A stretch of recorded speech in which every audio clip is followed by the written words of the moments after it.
بسم اللہ الرحمن الرحیم نحمد اللہ تعالی و نصلی علی رسولہ الکریم اما بعد۔ الحمدللہ آج کی تراویح میں سورہ نساء مکمل ہوئی اور سورہ مائدہ بھی مکمل ہوئی۔ گزشتہ کل کی تفسیر میں سورہ نساء کے تعلق سے کچھ باتیں سامنے آئی تھی، اب سورہ مائدہ کے تعلق سے کچھ باتیں پیش خدمت ہے۔ یہ سورہ مائدہ، اس میں 120 آیتیں ہیں اور 16 رکوع ہے، اور یہ سورت مدینہ المنورہ میں نازل ہوئی ہے۔ اور مائدہ کا ترجمہ عربی زبان کے اندر دسترخوان کے ہوتا ہے۔ مائدہ مطلب دسترخوان۔ اصل میں اس سورت کے اندر بالکل آخر میں جو تراویح کا آخری حصہ پڑھا گیا، اس میں حضرت عیسیٰ علیہ السلام کی جو قوم تھی بنی اسرائیل کی، عیسائی حضرات، نصارہ جن کو کہتے ہیں، تو انہوں نے حضرت عیسیٰ علیہ السلام سے جنت کے دسترخوان کی فرمائش کی تھی۔ اس واقعے کو اللہ رب العزت نے اس سورت کے اندر بیان فرمایا، اس وجہ سے اس سورت کا نام سورہ مائدہ ہے۔ اصل میں جو لوگ ماننے والے ہوتے ہیں ان کے لیے تو بغیر دلیل کے بھی اللہ رب العزت کو اور اللہ کے نبی کو ماننا آسان ہو جاتا ہے، اور نہ ماننے والوں کے لیے کہ پھر وہ طرح طرح کے مطالبے پیش کرتے ہیں، جیسے یہودی اور عیسائی کے انہوں نے اپنے وقت کے نبیوں کے سامنے بڑے بڑے مطالبے پیش کیے کہ اگر تم سچے نبی ہو تو ہم کو یہ کر کے دکھاؤ، وہ کر کے دکھاؤ، یہ معجزہ بتاؤ، یہ معجزہ دکھاؤ۔ تو اللہ رب العزت نے ایسے واقعات قرآن پاک میں نازل فرمائے ہیں، بیان فرمائے ہیں، تاکہ جو لوگ سچے دل سے اللہ رب العزت کو جاننے والے ہیں، ماننے والے ہیں، ان کو یہ بات حقیقت کے طور پر واضح ہو جائے ان کے سامنے، کہ نہ ماننے والے اگر ان کے دل میں ماننے کا جذبہ نہ ہو تو پھر ان کے سامنے معجزہ بھی پیش کر دیا جائے تب بھی وہ نہیں مانتے، برخلاف صحابہ کرام کے، اور صحابہ کرام کے بعد جو ایمان والے آئے ان کے، کہ اللہ نے ان کی تعریف فرمائی، اس کے اندر ہم بھی شامل ہیں، کہ بھائی سوائے قرآن پاک کے ہمارے پاس کوئی بھی ایسی چیز نہیں ہے کہ جس کو ہم نے اپنی آنکھوں سے دیکھا ہو اور ہم اس پر ایمان لائے ہو۔ بغیر دیکھے ہم نے اللہ رب العزت کو مان لیا، بغیر دیکھے ہم نے اللہ کے نبی صلی اللہ علیہ وسلم کو مان لیا، بغیر دیکھے ہم نے تمام کتابوں کو، تمام نبیوں کو، تمام فرشتوں کو، اللہ رب العزت کی کہ مخلوقات ہے اس کو ہم نے مان لیا، ہمیں مان لیا ہے، یہ اللہ کا احسان ہے۔ اب بنی اسرائیل کے اندر یہ صفت نہیں تھی، وہ کہتے تھے کہ ہم اپنی آنکھوں سے دیکھیں گے تو مانیں گے۔ حضرت عیسیٰ علیہ السلام نے جب ان کو سمجھایا، اللہ نے اس کا تذکرہ فرمایا کہ اذ قال اللہ، کہ وہ وقت قابل ذکر ہے کہ جب اللہ رب العزت نے حضرت عیسیٰ علیہ السلام سے فرمایا کہ اے عیسیٰ اپنی قوم کے سامنے میری ان نعمتوں کا تذکرہ کرو جو میں نے تم پر کی ہے۔ کیا نعمت فرمائی؟ حضرت عیسیٰ پر اور حضرت عیسیٰ علیہ السلام کی والدہ حضرت مریم پر۔ اللہ پاک فرماتے ہیں کہ اذ ایدتک بروح القدس، کہ ہم نے تمہاری روح قدس کے ذریعے مدد فرمائی، کہ حضرت عیسیٰ علیہ السلام بغیر باپ کے پیدا ہوئے۔ یہ اللہ رب العزت کی جانب سے بہت بڑا معجزہ ہے نا، کہ دنیا میں انسان کے آنے کا جو طریقہ ہے وہ طریقے سے ہٹ کر اللہ رب العزت نے حضرت عیسیٰ علیہ السلام کو دنیا میں وجود پذیر فرمایا، تو یہ بہت بڑا معجزہ تھا۔ تو عیسائیوں کے لیے یہی بات بہت غنیمت والی ہونی چاہیے کہ بھئی اللہ رب العزت نے اتنا بڑا کارنامہ کہ ہمارے زمانے میں ہمارے سامنے پیش فرمایا، کہ بغیر باپ کے حضرت عیسیٰ علیہ السلام کو اللہ رب العزت نے دنیا میں مبعوث فرمایا۔ ایک بات تو یہ تھی۔ دوسری بات، تکلم الناس فی المہد وکہلا، حضرت عیسیٰ علیہ السلام کی خاصیت یہ تھی کہ وہ حضرت مریم رضی اللہ تعالی عنہا جب اپنی قوم کے پاس آئی تو ان کے ہاتھ میں بچہ تھا، وہ حضرت عیسیٰ علیہ السلام تھے، تو ان کی قوم کہنے لگی کہ اے مریم تم نے کیا کیا، یا اخت ہارون ما کان ابوک امرأ سوء وما کان ابوک امرأ سوء، کہ آپ کے والد تو برے نہیں تھے اور نہ ہی آپ کی والدہ بری تھی، پھر یہ آپ کے ہاتھ میں بچہ کہاں سے آیا؟ کہنے کا مطلب کہ یہ آپ کسی زنا کر آئی ہے یا آپ غلط کام کر کے آئی ہے۔ حضرت مریم رضی اللہ تعالی عنہا خاموش رہی تھی، اور انہوں نے حضرت عیسیٰ علیہ السلام جو چھوٹے بچے تھے، گہوارے میں تھے، ان کی طرف اشارہ کر دیا، تو وہ کہنے لگے قالوا کیف نکلم، کہ بھائی چھوٹا سا بچہ فی المہد صبیہ، وہ گہوارے میں وہ کیسے بات کر سکتا ہے؟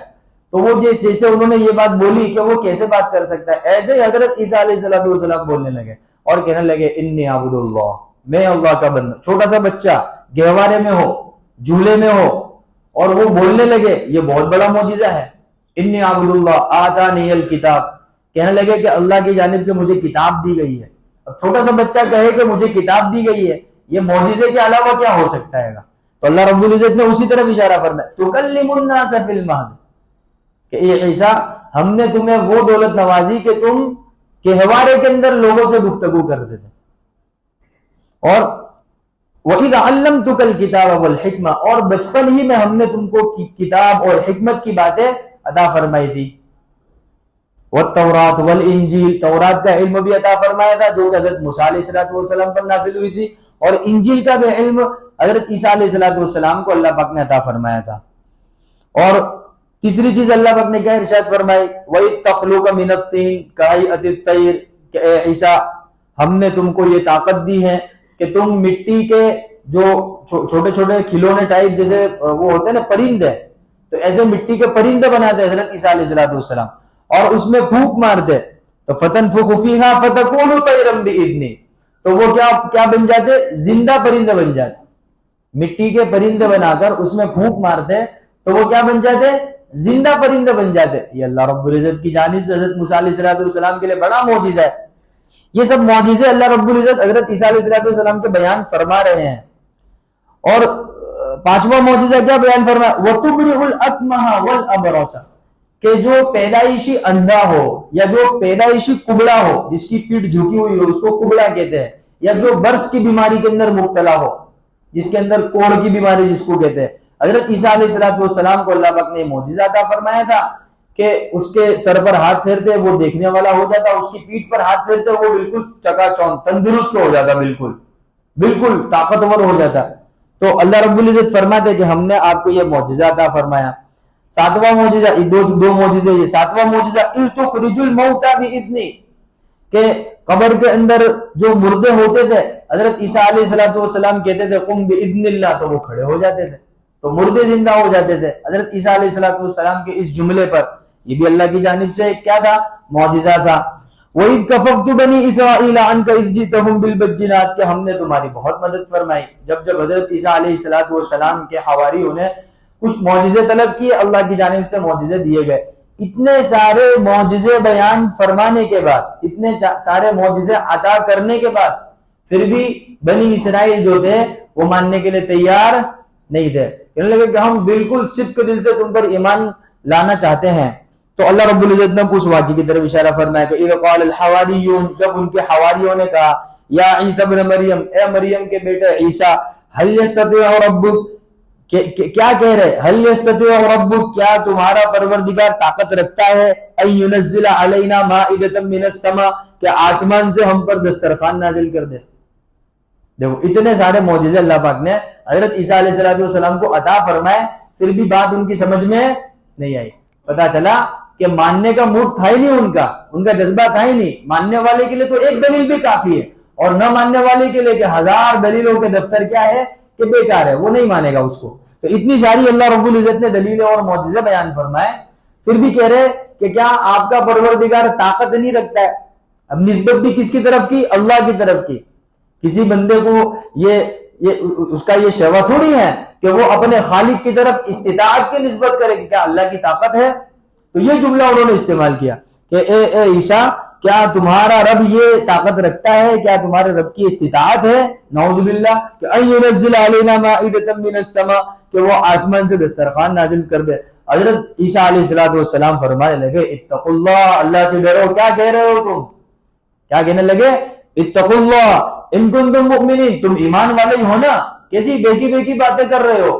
تو کہنے لگے نہیں، ہمارے کہنے کا مقصد تو یہ تھا، اب باتیں بنا رہے۔ قالوا نرید، ہم تو اصل میں کیا ہے کہ جنت کے کھانے کا ٹیسٹ کرنا چاہتے تھے، مزہ لینا چاہتے، جنت کا کھانا کیسا ہوتا ہے، دنیا کے کھانے تو بہت کھائے، اب جنت کا کھانا اس کا ٹیسٹ کرنا چاہتے، اس کا مزہ لینا چاہتے۔ ان ناکل منھا، اب جنت کا کھانا کھائیں گے تو تطمئن قلوبنا، ہمارے دل میں اور اطمینان پیدا ہو جائے گا، اور نور پیدا ہو جائے گا، عبادت میں دل لگے گا، اب ادھر ادھر کی باتیں کرنے لگے۔ اور وَنَعْلَمَ أَنْ قَدْ صَدَقْتَنَا، اور ہم آپ کو سچا بھی جان لیں گے کہ ہاں آپ بالکل سچے نبی ہے. حالانکہ سچا جاننے کے لیے تو اوپر اتنے سارے معجزے تھے، کافی تھے، لیکن پھر بھی کہ نَعْلَمَ أَنْ قَدْ صَدَقْتَنَا، اور ہم تم کو دیکھنا چاہتے کہ تم واقعی طور پہ سچے ہو. بات بنانے میں کیسے تھے بتاؤ. اور وَنَكُونَ عَلَيْهَا مِنَ الشَّاهِدِينَ، اور ہم گواہی بھی دے دیں گے کہ تم سچے نبی ہو، کہ تم پہلے دسترخوان نازل کرواؤ، ہم کچھ دسترخوان میں سے کھائیں گے، پھر کیا کریں گے کہ ہم مان لیں گے. اب چونکہ حضرت عیسیٰ علیہ السلام اللہ کے نبی تھے، سچے پکے نبی تھے. اب نبی جو ہوتے ہیں ان کے دل بہت نرم ہوتے ہیں، ان کے دل کیا ہوتے ہیں؟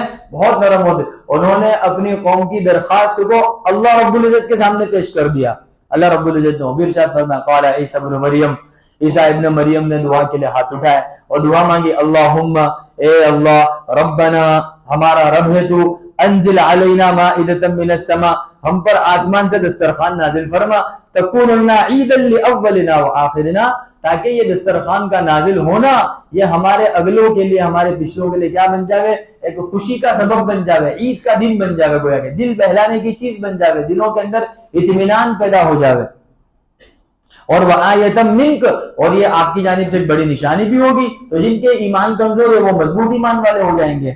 تو اور یہ بھی کہا کہ ورزقنا، آپ ہم کو رزق عطا فرمائیے، وانت خیر الرازقین، رب ذوالجلال آپ تو بڑے رزق والے ہیں، بہترین رزق عطا فرمانے والے ہیں.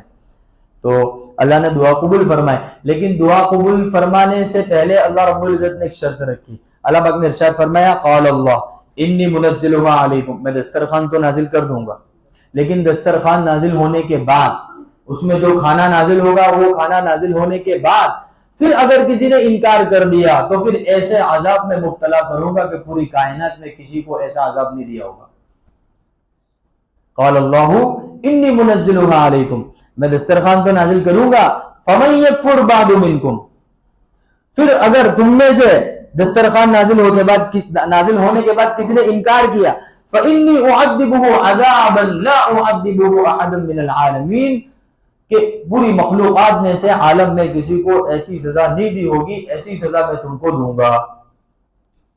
چلو اللہ رب العزت نے دسترخوان نازل فرمایا. اب آگے اس کا تذکرہ نہیں فرمایا، اب وہ تذکرہ احادیث کے اندر ملتا ہے. غالباً حضرت عبداللہ ابن عباس رضی اللہ تعالیٰ عنہما کی روایت ہے، بروایت ترمذی. وہ قصہ مختصر اس کا یہ ہے کہ حضرت عیسیٰ علیہ السلام نے دعا فرمائی، اللہ رب العزت نے آسمان سے دسترخوان نازل فرمایا. صبح صادق کے وقت لوگوں نے دیکھا کہ ایک دسترخوان آسمان سے نازل ہو رہا ہے، اور بڑا دسترخوان ہے، اور اس میں دسترخوان میں کیا چیز تھی اس میں مختلف روایات ہیں. کل ملا کر بالجملہ ایک روایت یہ ہے کہ بھئی اس میں جنت سے اللہ رب العزت نے ایک مچھلی نازل فرمائی تھی، اور وہ مچھلی کیسی تھی؟ بڑی بابرکت مچھلی تھی، دکھنے میں زندہ لگتی تھی لیکن وہ پکی ہوئی مچھلی تھی، اور اس میں ایسی برکت تھی کہ جتنا کھاتے تھے ختم نہیں ہوتی تھی، ایسی نہ ایسی رہتی تھی. جب وہ جب نازل ہوئی تو سب لوگ اکٹھا ہو گئے اس کو کھانے کے لیے. حضرت عیسیٰ علیہ السلام نے ترتیب بنائی کہ بھئی پہلے تم کھاؤ گے، پہلے تم کھاؤ گے، پہلے تم کھاؤ گے، اور اس کی کچھ شرطیں متعین کی کہ بھئی کھانا ہے تو یہیں آ کر کھانے کا، ٹفن لے کے نہیں جانے کا. یہ بھی شرطیں تھی اس میں، کیونکہ دیکھا گیا کہ بہت سے لوگ کیا آتے جمع کر کے رکھتے، جمع کر کے کیا کرتے ہیں؟ اللہ پاک نے منع کیا بھئی تم کو کھانے کے لیے دیا ہے کھاؤ، جمع کر کے کیا کرنے رکھتے ہو؟ اس مچھلی کی خاصیت یہ تھی وہ خرابی نہیں ہوتی، جب خرابی نہیں ہوتی باقی رہتی ہے تم کو جمع کرنے کی کیا ضرورت ہے؟ تم کو جب بھوک لگے آؤ کھا کے جاؤ. لیکن چونکہ وہ شریر قوم تھی نا، دل میں شرارت پڑی ہوئی تھی، سچے دل سے مانا تھوڑی تھا حضرت عیسیٰ علیہ السلام کو، تو کیا کرنے لگے؟ پھر ٹفن لے کے آنے لگے اور بھر کے لے کے جانے. منع کرنے کے باوجود بھی منع کیا گیا تھا کہ اس میں سے کوئی بھی لے کر نہیں جائے گا، جس کو کھانا ہے وہ کہاں؟ یہاں آ کر کھائے گا. لیکن حضرت عیسیٰ علیہ السلام کی بات انہوں نے نہیں مانی. بالآخر کیا ہوا کہ اس مچھلی کی برکت کو اللہ رب العزت نے کیا کر دیا؟ ختم فرما دیا. کتابوں میں لکھا ہے کہ اگر عیسائیوں نے بات مان لی ہوتی تو اس مچھلی کا مزہ ہم بھی چکھتے آج. ٹفن کی نحوست دیکھو. ہاں کتابوں میں لکھا ہے. حضرت مولانا ادریس صاحب کاندھلوی رحمۃ اللہ علیہ معارف القرآن میں اس کو تفصیل کے ساتھ بیان فرمائے. بہرحال دیکھو خلاصہ کیا نکلا اس بات کا کہ جس کے دل میں سچے دل سے ماننے کا جذبہ ہوتا ہے تو اس کے لیے ایک دلیل بھی کیا ہوتی ہے؟